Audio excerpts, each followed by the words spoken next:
In the summer of 1914, when Europe erupted into the chaos of the First World War, a restless young man from Munich found himself grounded not by fear but by height. His name was Ernst Udet, and he was barely 18 years old. Too short to meet the German army's height requirement for pilots, Udet was turned away from the dream that had consumed his imagination since childhood.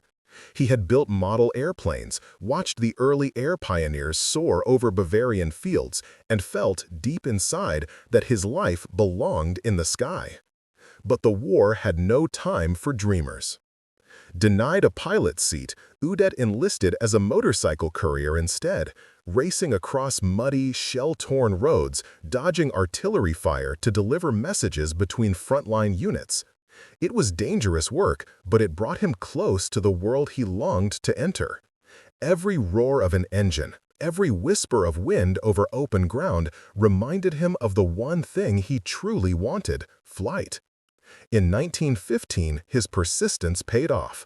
Udet earned his pilot's license at the Otto Aircraft Works in Munich, one of the few civilian aviation schools still functioning in wartime Germany. He soon joined the Bavarian Air Service, flying slow reconnaissance missions over enemy lines. It was tedious, uneventful duty, long hours aloft in fragile planes that offered little protection and less glory. Yet even in these early flights, his talent began to show. His control of the aircraft was instinctive, his sense of timing, motion, and spatial awareness almost supernatural. That gift caught attention. Before long, he was transferred to Josta 15, a fighter squadron where Germany's young airmen were rewriting the rules of war in the clouds. There, Udet's transformation truly began. He learned quickly that survival in the air required more than skill. It demanded creativity, daring, and the ability to stay calm in the face of chaos.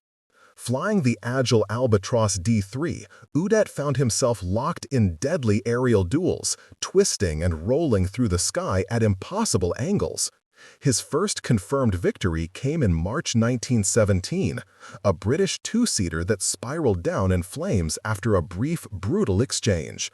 From that moment, Udet was hooked. He had tasted what every fighter pilot of the Great War sought: the intoxicating mix of fear, mastery, and power that came from facing death head-on and winning. As his victories mounted, Udet's reputation spread through the ranks of the German Air Service. He wasn't just another pilot, he was a natural showman, combining deadly precision with a flair for spectacle. His signature move, a near-suicidal head-on pass before flipping into a climb, became legendary. Some called him reckless, others called him brilliant, but all agreed Udet had something no training could teach. His rise caught the attention of Germany's most famous aviator, Manfred von Richthofen, the Red Baron himself. When Richthofen assembled his elite flying unit, Jagdgeschwader 1, known as the Flying Circus, Udet received an invitation to join. It was both an honor and a challenge. Richthofen admired Udet's skills, but clashed with his flamboyant personality. The Baron was disciplined, methodical, almost aristocratic. Udet was impulsive, playful, and irreverent, a man who laughed in the face of danger and loved the thrill of defiance. Still, beneath their differences lay respect. Richthofen recognized in Udet the spark of something rare, raw, creative genius in the cockpit. Under the Baron's mentorship, Udet refined his instincts into strategy. He learned to think ahead in a dogfight, to manipulate altitude and sunlight, to make the enemy's strength his weakness. By 1918, he had become one of Germany's deadliest aces, with 62 confirmed aerial victories, second only to Richthofen himself. When the Red Baron was killed in April that year, Udet inherited not just his fame, but also the impossible expectations that came with it. At only 22, he was a national hero, a symbol of the German sky, charming, fearless, and impossibly young. His Fokker D-7, painted in black with the word "Low" emblazoned across the fuselage, a tribute to his girlfriend Eleonora Zink, became one of the most recognizable planes of the war. His fellow pilots recalled him returning from missions with bullet holes in his wings and a grin on his face, joking as mechanics patched up the damage. He even survived one of the first recorded emergency climbing pilots. Parachute jumps in combat, a feat that cemented his reputation for both luck and daring. The newspapers adored him. Civilians hung his photograph in shop windows. He was the embodiment of Germany's technological modernity and martial prowess, a knight of the air for the new industrial age. Yet even then, cracks began to show beneath the surface. For all his charm, Udet carried within him a restlessness that peace could not satisfy. When the war ended in November 1918, the empire he had fought for collapsed overnight. The Treaty of Versailles banned Germany from maintaining an air force. For Udet, it was as if the ground itself had swallowed the sky. The Luftstreitkräfte, the German air service, was dissolved. The airplanes were dismantled, the squadrons disbanded, the pilots scattered. For a man who had lived only for flight, peace felt like exile. He was 24 years old, one of the most decorated airmen in the world, and suddenly irrelevant. No planes, no missions, no purpose. Germany itself seemed to have forgotten the heroes it once celebrated. The sky that had defined him was now closed, forbidden by international law. But Udet was not the kind of man to stay grounded for long. In the turbulent years that followed, he tried everything to stay aloft. He joined flying clubs, performed stunt shows, and built his own small aviation company, Udet Flugzeugbau GmbH, designing light sports aircraft for civilian pilots. His creations, nimble, elegant planes like the U-12 Flamingo, were marvels of engineering, graceful and responsive, perfect for the aerobatic flying he loved. But the economy of post-war Germany was in ruins. Inflation soared, investors vanished, and one by one his ventures collapsed. By 1925, his company had gone bankrupt.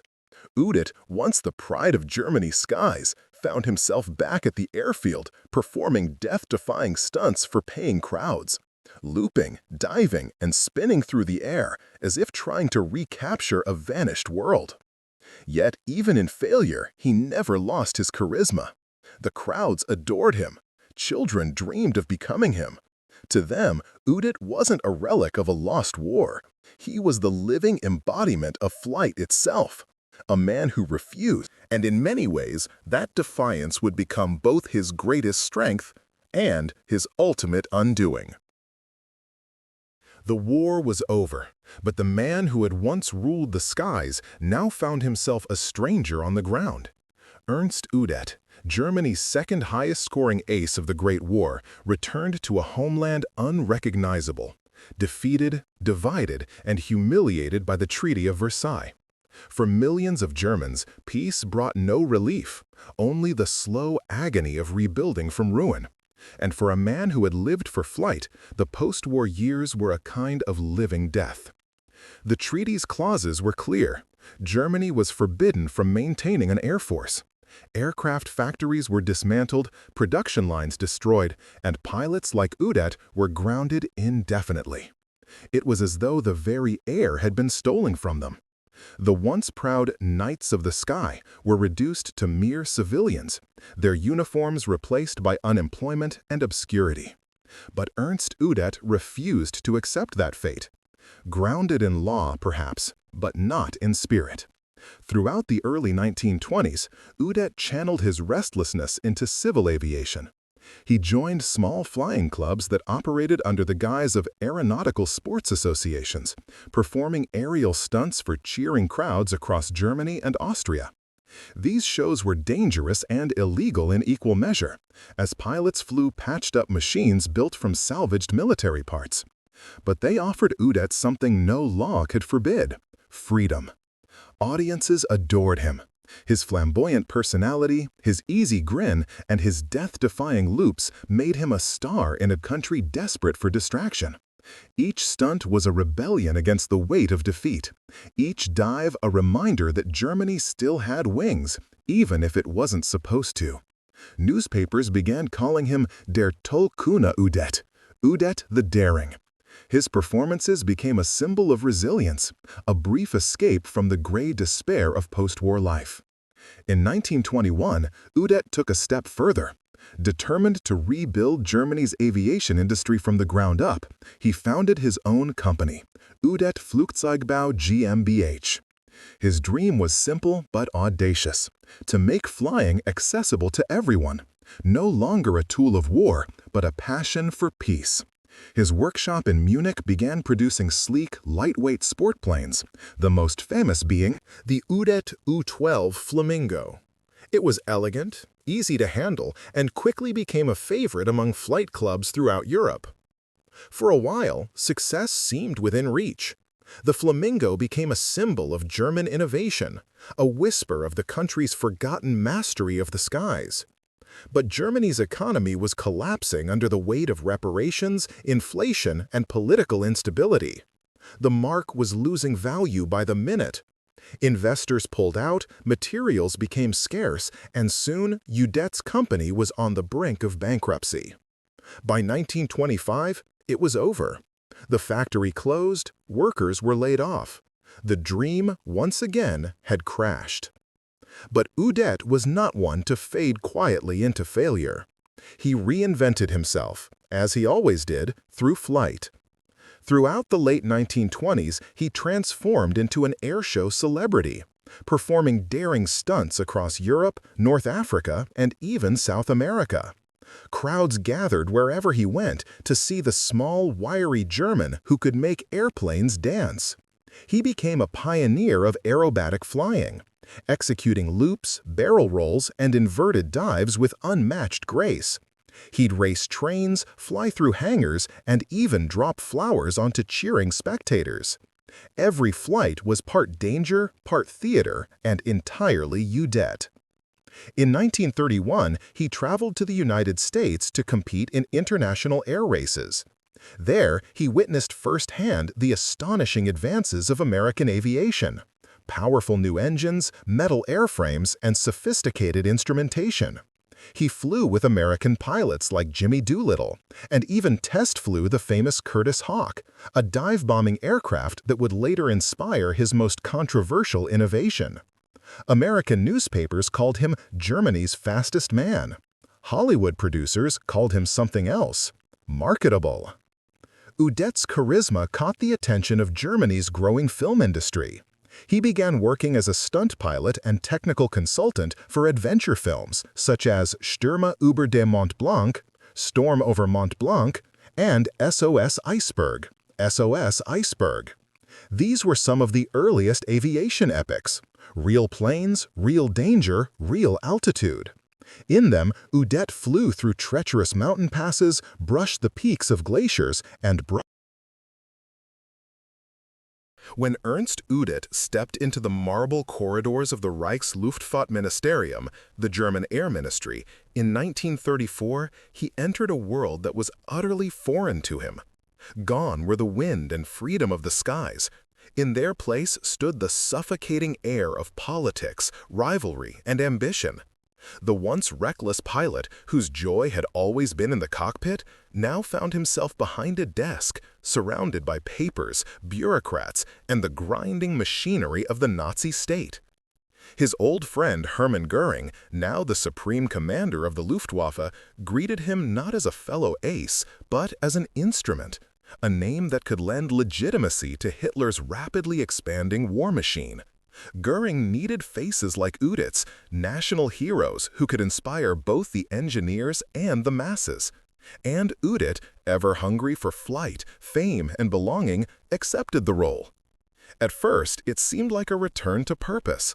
Göring appointed him to head the technical department of the Luftwaffe, the section responsible for research, testing, and aircraft development. It was a position of enormous power and crushing responsibility. Every new aircraft design, every technological innovation, every modification for combat readiness passed through Udet's office. For a man who loved machines and despised paperwork, it was a paradox. He was now responsible not for one aircraft, but for the entire future of German aviation. Udet's enthusiasm for innovation was boundless. During his time with America, he had been deeply impressed by the Curtiss Hawk dive bomber, a sleek and deadly machine capable of near-vertical dives.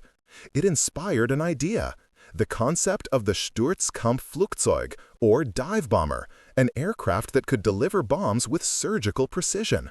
In his mind, this would redefine warfare. Not the mass destruction of cities, but the precise obliteration of strategic targets. A pilot's war, not a butcher's.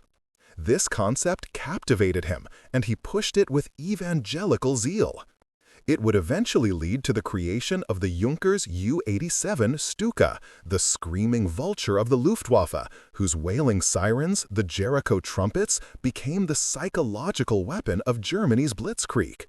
But while Udet saw in the Stuka the perfection of controlled aggression, others saw obsession. Critics within the ministry, particularly the cold and pragmatic Erhard Milch, argued that Udet's focus on dive bombing was crippling Germany's ability to produce versatile fighter aircraft. Milch wanted speed, altitude, and long-range bombers, not the showmanship of vertical dives. The tension between the two men would grow into one of the Luftwaffe's most destructive rivalries. By 1938, Germany's rearmament was no longer a secret. Factories hummed day and night, churning out machines of war. Yet behind the illusion of efficiency, the system was chaotic. The Luftwaffe's expansion outpaced Germany's industrial capacity. Components were scarce, designs rushed, and political interference constant. Udet's department, already overwhelmed, became the scapegoat for every delay and defect. Still, Göring continued to shield his old comrade.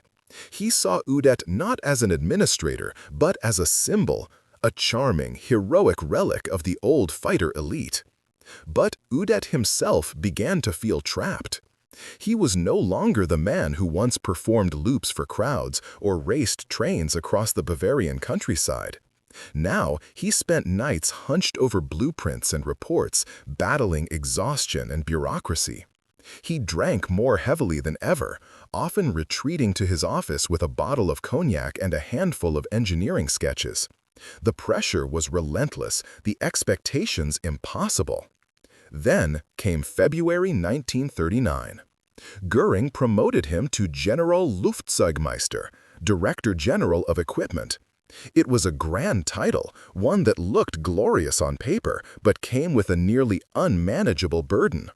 Udet was now responsible for every aircraft built, tested, and deployed in Germany. Every factory, every assembly line, every screw, it all came under his command. He was the Luftwaffe's heartbeat and its breaking point. Hitler's demands grew more impossible by the day. The Führer wanted faster planes, heavier bombers, and mass production on a scale Germany's economy couldn't sustain. He meddled constantly, issuing design orders that ignored technical reality.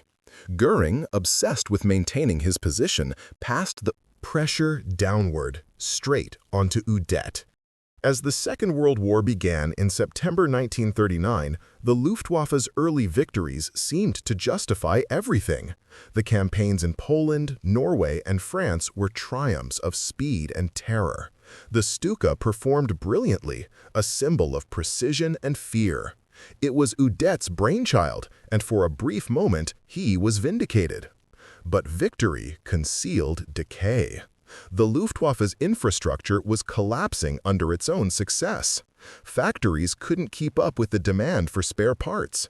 Mechanics complained of poor designs and inconsistent materials.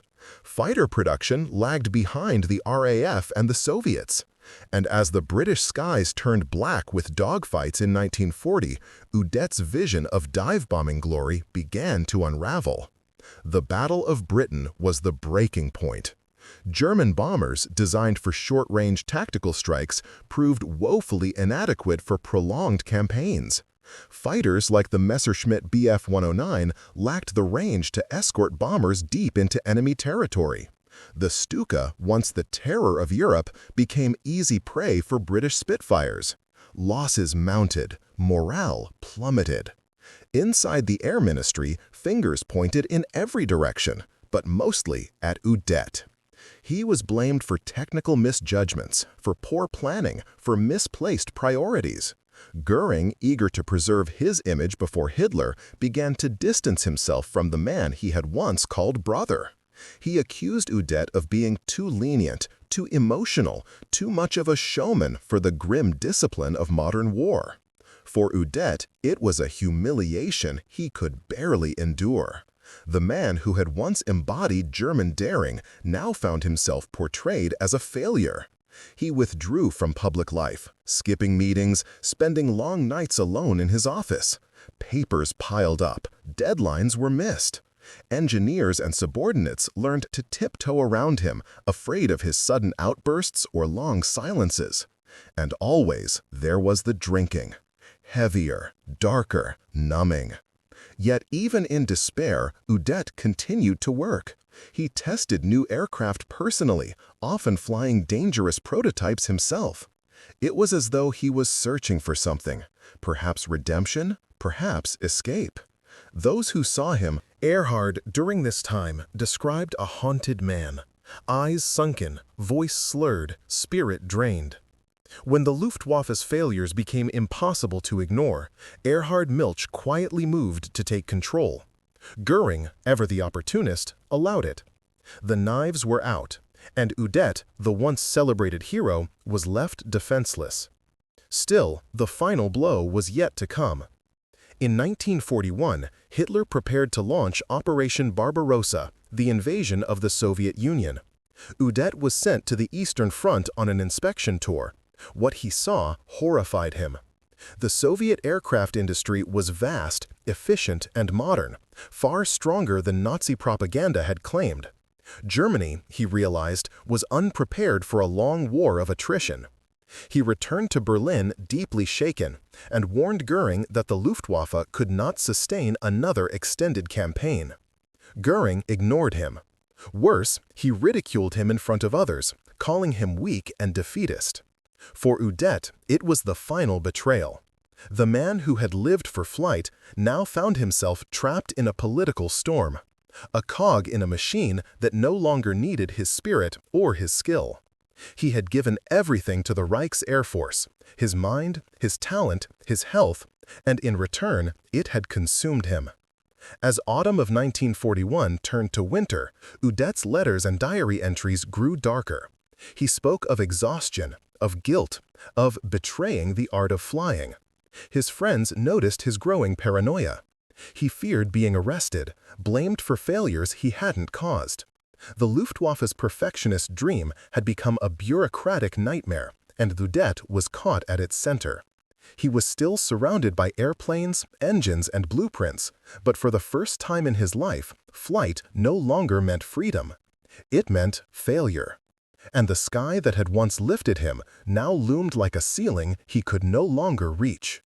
By the autumn of 1941, Ernst Udet had become a ghost haunting the halls of the Reich Air Ministry. His once lively office, filled with laughter, blueprints, and the smell of aviation fuel, had turned into a cold chamber of silence. The war that had once thrilled him now crushed him under its relentless weight. The Luftwaffe, his creation, his burden, was disintegrating from within. Udet had lost faith in nearly everything. In Göring, in Hitler, in the machinery of the Nazi state, and, most tragically, in himself. A hero in decline. Those close to Udet noticed the transformation. Once the most daring flyer of the Great War, a man who had dueled French aces in open skies, he now walked with the slow, uncertain gait of a man twice his age. His uniform was unkempt, his face bloated from drink, his once playful smile replaced by a vacant stare. He still attended meetings, but his voice carried no authority. His technical staff began routing key decisions to Erhard Milch, who had quietly taken control of Luftwaffe procurement. Göring, the old friend who had once called him brother, now mocked him behind closed doors, referring to Udet as the clown of the Air Ministry. In truth, Göring feared him, feared the mirror that Udet represented. For Udet was everything Göring was not: brave, honest, a real pilot. And in that contrast lay Göring's deepest insecurity. The political games of Berlin were killing him. Each day brought new orders from above: more aircraft to build, more production targets, more impossible deadlines. Hitler wanted the skies conquered, the world subdued. Udet, an engineer at heart, knew that such dreams were no longer possible. German resources were strained to breaking point. The Luftwaffe's leadership was corrupt, its strategies delusional. He tried to warn Göring, tried to reason with him, but Göring's arrogance was immovable. When Udet spoke of the failures in design and logistics, Göring dismissed him. "Don't bring me problems, Ernst, bring me victories." That was the end of the conversation. A man out of time. The irony was cruel. The very man who had once defined the spirit of flight was now drowning in paperwork and alcohol. He spent nights alone in his apartment on Lietzenberger Straße in Berlin, often sitting in the dark with only a single lamp and a bottle beside him.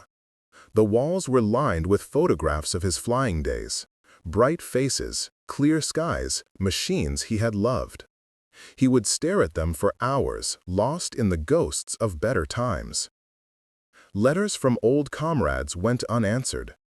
The young pilots of the new Luftwaffe barely knew who he was. The world that had celebrated Ernst Udet as a hero had moved on without him. His only comfort came from a few close friends and his mistress, Lola, who worried constantly about his state of mind. She later recalled that Udet was consumed by guilt. Guilt over the war, guilt over the lives lost in planes he had helped design, guilt for being part of something monstrous. He loved flying, she said, but flying had become a weapon, and he could not bear it. The breaking point. In November 1941, the pressure reached its peak. The Luftwaffe was faltering on the Eastern Front. Winter crippled operations. The Soviet Air Force, far from being destroyed, fought back with ferocity. Reports of catastrophic aircraft failures began to flood into Berlin. The High Command blamed Udet. Göring accused him of incompetence in front of senior officers. Milch demanded his resignation. It was too much. On November 17, 1941, Udet received an official summons to meet with Göring and Hitler the following day. The purpose? To explain the Luftwaffe's technical shortcomings. He knew what that meant. It was not a meeting. It was a trial. That evening, he invited a few close friends over. They shared drinks, laughed half-heartedly, and tried to lift his spirits. He joked about flying away forever. No one realized he meant it literally. Later that night, he sat alone at his desk. He took out his service pistol, a small 6.35mm pistol he had carried since the First World War.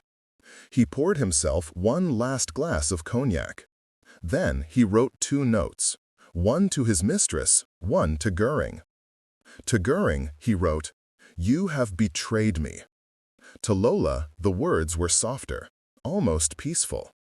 "Ingeline, why did you leave me?" referring to his pet name for her. Moments later, a single gunshot.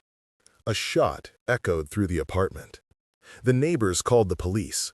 When they arrived, they found Udet slumped in his chair, the pistol at his side, a photo of his biplane days in his hand.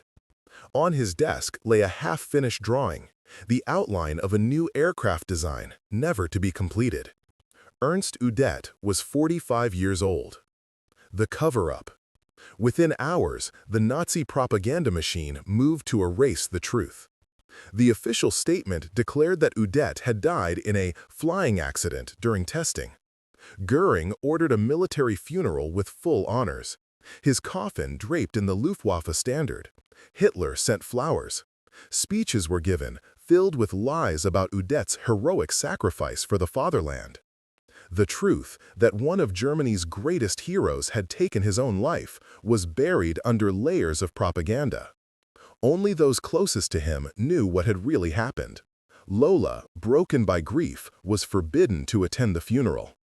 Erhard Milch took over Udet's position, consolidating his power within the Luftwaffe. Göring pretended nothing had happened. The machine continued to grind onward, colder, emptier, devoid of the humanity that Udet had once embodied. Legacy of a fallen ace. After the war, when Germany lay in ruins, Allied investigators pieced together the fragments of Udet's story. Former colleagues spoke of his brilliance and his torment. American and British airmen, many of whom had admired him in his early days, described him as a knight of the air lost in a world of warlords. Today, Udet is remembered as both a hero and a tragedy. He was the bridge between two eras, between the chivalry of early aviation and the brutal mechanization of modern warfare. His life mirrored the fate of Germany itself, born from pride, consumed by ambition, and destroyed by the very forces it unleashed. The dive bombers he championed became symbols of terror, yet his own philosophy of flight had always been one of artistry and precision, not destruction. He never wanted to kill, he wanted to fly. When historians look back, they see in Ernst Udet not a villain, nor even a soldier, but a man caught in the wrong time, a romantic soul crushed beneath the gears of history.